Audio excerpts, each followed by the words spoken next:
네, 그리고 그 다음은 이제 임금과 관련된 내용인데, 주요 공약이 이제 포괄임금제를 금지한다고 해서 이제 근로기준법에 포괄임금제를 금지하는 규정을 아예 신설하겠다. 그러면서 사용자의 실 근로시간을 측정 및 기록을 의무화하겠다라는 공약이 있습니다. 이 포괄임금제라고 하면은 이제 비판하는 입장에서 주로 나오는 게 이제 공짜 야근이라는 내용인 거죠. 근데 결국 이제 연장 근로를 하는데 이미 그게 계약서에 들어가 있다는 이유로 근로자들은 추가적인 임금을 받지 못한다는 그런 의미로 나오고 있는데, 사실 이 포괄임금제가 어떤 포괄임금제를 의미하는지는 이것도 좀 법을 보긴 봐야 될 것 같아요. 근데 제가 다음 장에서는 이 포괄임금제 금지와 관련된 주요 입법안을 같이 넣었는데 아마 그런 식으로 좀 입법 시도가 되지 않을까라고는 되어 있거든요.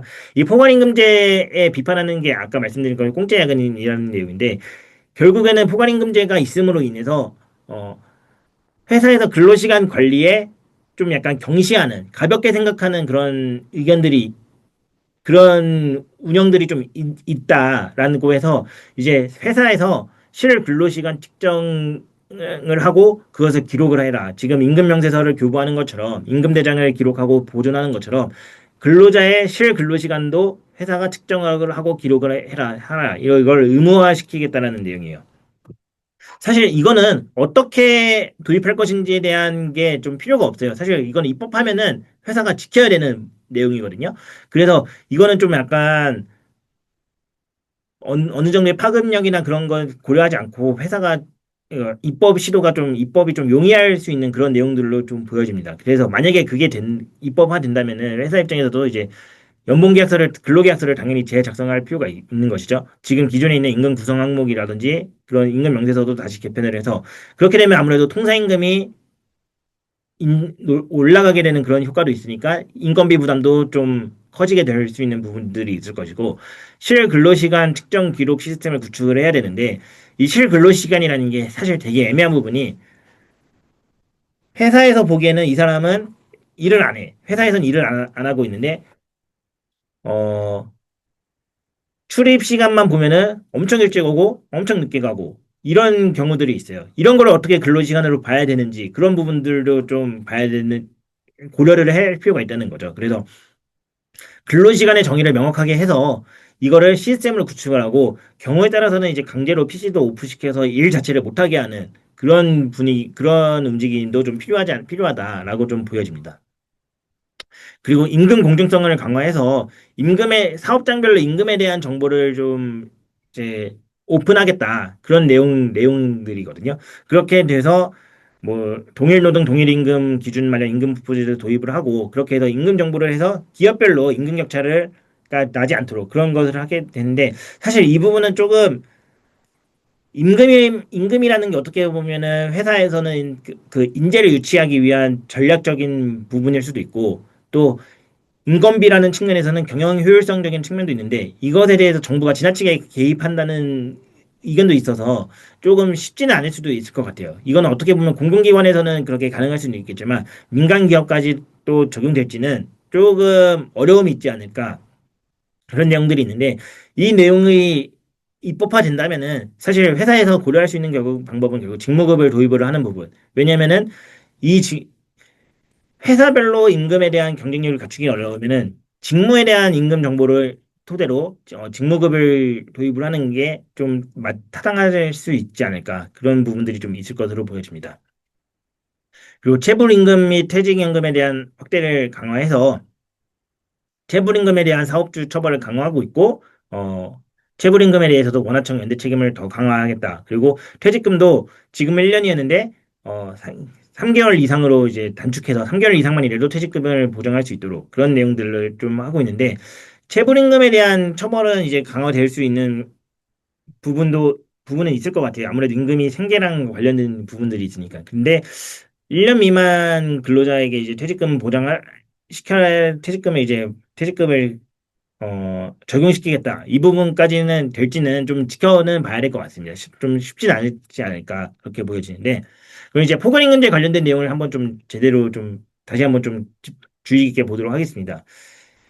포괄임금 폐지와 관련돼서 이제 어떤 법률안이냐면은 이게 작년 9월에 이제 근로기준법 일부 개정안으로 박주민 위원이 대표로 발의한 내용인데 근로기준법에 포괄임금 계약을 금지를 하겠다. 그래서 근로계약을 체결할 때 이런 내용의 계약은 체결하지 못한다는 거예요. 1번 기본 1호 이제 기본임금 이제 임금 총액에서 연장근로, 야간근로, 휴일근로 등의 사유로 가산하여 지급하는 임금 등을 제외하는 임금을 미리 산정하지 않은 경우로 다음 어느 항목에 해당하는 계약으로 어 제56조 연장근로, 야간근로, 휴일근로에 대하여 가산하는 지급 금액을 포함하여 임금으로 지급하는 계약. 이 가에 대한 내용이 고정 OT에 대한 형태죠. 그래서 이 내용 고정 OT 계약도 지금 노동 근로감독을 할 때는 좀 인정을 하고 있는 내용인데 고정 OT의 계약도 이제 금지하겠다.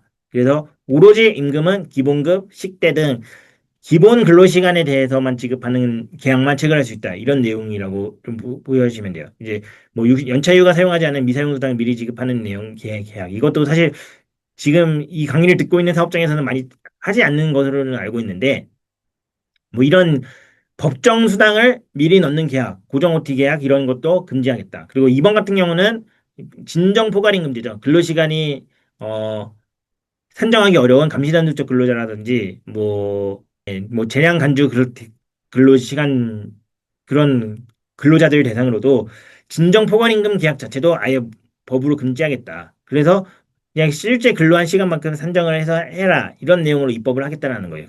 그렇게 이렇게 입법이 된다면은 이게 뭐 계약서를 다시 재수정을 해서 오로지 이제 아까 말씀드린 것처럼 기본급과 식대 뭐 수당 그 외 별도의 수당 그런 형태로만 가능하고 그걸 토대로 기본 근로시간을 초과하는 연장 근로가 있으면은 그 통상임금을 산정해서 연장 근로 수당을 계산해서 지급해라 이런 내용으로 좀 대응이 필요합니다. 그러면은 아무래도 통상임금도 인상이 되고 근로시간이 발생하면은 연장 근로가 발생하면은 인건비 부담도 커지게 되는 그런 형태이기 때문에 그런 측면에서 이제 좀 대응이 좀 필요하다라고 좀 보여지고요. 이제 근로시간 기록 및 측정과 관련돼서는 마찬가지로 24년 9월 10일에 입법안으로는 어, 근로자의 업무 시간, 시작 시간, 종료 시간을 일 주월 단위로 측정을 해서 기록해야 되고 노동부 장관에게 제출을 해야 되고 근로자는 언제든지 청구할 수 있다. 이런 내용이에요. 그러면 아까 말씀드린 것처럼 이 근로시간의 정의를 어떻게 내릴 것인지 그 부분이 좀 중요하거든요. 사업장에 체류하는 시간을 어떻게 볼 것인지 이걸 다 근로시간으로 봐야 되는지 아니면은 사업장 체류 시간과는 별개로 실제 근로시간 자체로만 좀 볼 것인지에 대해서 좀 봐야 되는 거죠. 일단 기본적으로 노동부에서의 행정해석은 어, 근로시간 측정에 있어서 시업시간은 회사가 시업시간으로 정하여 뭐 9시면 9시, 8시 반이면 8시 반, 8시면 8시 이런 정한 시간이 근로시간이 되는 것이고 뭐 조기 출근을 했다고 해서 그것에 대해서 회사가 뭐 제재를 안 했을 때 제재를 가한다든지 임금을 삭감 감액한다든지 그런 내용이 없으면은 조기 출근했다고 해서 근로시간으로는 보지 않는다라는 거예요. 이거는 마찬가지로 종업시간도 18시에 끝나기로 했으면은 18시가 종업시간인 거고 그 이후에 나와 있는 경우를 근로시간으로 볼 수는 이제 별도로 좀 봐야 된다라는 거죠. 그래서 시업 시간과 종업 시간을 이제 규정해서 이제 명확하게 돼야 되는 거고 그리고 이제 두 번째는 회사의 근무 지시 없이 근로자가 자발적으로 근무한 경우에는 가산임금 지급하지 않아도 법 위반으로 볼 수 없다. 근로자의 자발적인 근로는 자발적인 형태의 근로는 근로 지시가 업무 지시가 아니다. 근로 시간이 아니다. 이런 해석이 있어요. 그러면은 이 두 가지 행정 해석을 봤을 때 이제 아까 말씀드린 것처럼 시업 시간과 종업 시간을 이제 관리를 명확하게 규정화시켜서 그 해당 시간을 일단 기본적으로 인정을 하는 것이고 연장 근로에 대해서는 어 명확한 문서화가 좀 필요하지 않을까라는 부분입니다. 근로자가 내가 일을 지금 못했다라고 했을 때는 회사에 저 연장 근로가 필요합니다. 연장 근로를 할 테니 승인해 달라. 그리고 그걸 회사가 인정을 하는 경우에 그게 연장 근로가 되는 것이고 그런 것을 지키지 않았을 때는 이거는 연장 근로로 보지 않는 그런 성격이에요. 그래서 사실 이 근로시간 포괄임금 폐지와 근로시간 기록 및 측정이 동시에 이제 입법화된다면은 회사에서는 이제 이런 변화가 있을 것으로 보여져요. 지금까지는 암묵적으로 회사가 연장 근로를 시켜서 근로자들이 연장 근로를 했다면은 이 입법화 이후에는 연장 근로를 하려면 근로자들이 신청을 해서 회사가 승인하는 제도로 그런 식으로 좀 많이 바뀌지 않을까 그렇게 좀 그렇게 보여집니다. 그래서 이런 내용들이 지금 입법화되고 근로시간과 인과가 관련돼서는 이런 내용들이 좀 입법화 추진 중이고요. 다음 이제 산업안전과 관련돼서는 이제 지금도 이미 좀 산업안전보건법이든 중대재해처벌법이든 어, 요구하는 안전보건 경영 시스템은 빡빡하게 되어 있는 것으로 보여지는데 그런 내용들을 이제 좀 더 보호해야 되는 사람들의 범위를 좀 더 확대한다든지 아니면 이제 도급 업무에 대해서는 원청이 하청까지 이제 통합적으로 이제 관리를 해야 되는 그런 부분들에서 노동안전보건 체계를 구축하겠다. 한다. 그리고 건설업에서도 안전한 건설 환경 조성을 하게 되고 이제 산재 예방과 관련돼서도 이제 노동자들이 참여할 수 있는 그런 시스템을 해서 노동자의 작업 중지권 지금도 작업 중지권은 명확하게 있지만 그게 좀 약간 제한되는 부분들이 있는 부분을 좀 더 강화하겠다. 노동자들이 이제 산재 예방에 대해서는 이제 근로자들이 이제 적극적으로 참여할 수 있는 그런 부분들로 좀 보여집니다. 그러다 보니 이제 작업 중지에 대한 근로자의 권한을 이 오용될 수도 있잖아요. 그런 부분이 있으면 이제 생산에도 방해가 되기 때문에 작업 중지에 대한 근로자의 교육도 충분히 좀 필요하고 산업안전 체계 구축도 이제 근로자들이 참여하는 형태로 좀 가야 될 움직임이 좀 필요할 수 있다. 그렇게 좀 보여질 것으로 보입니다.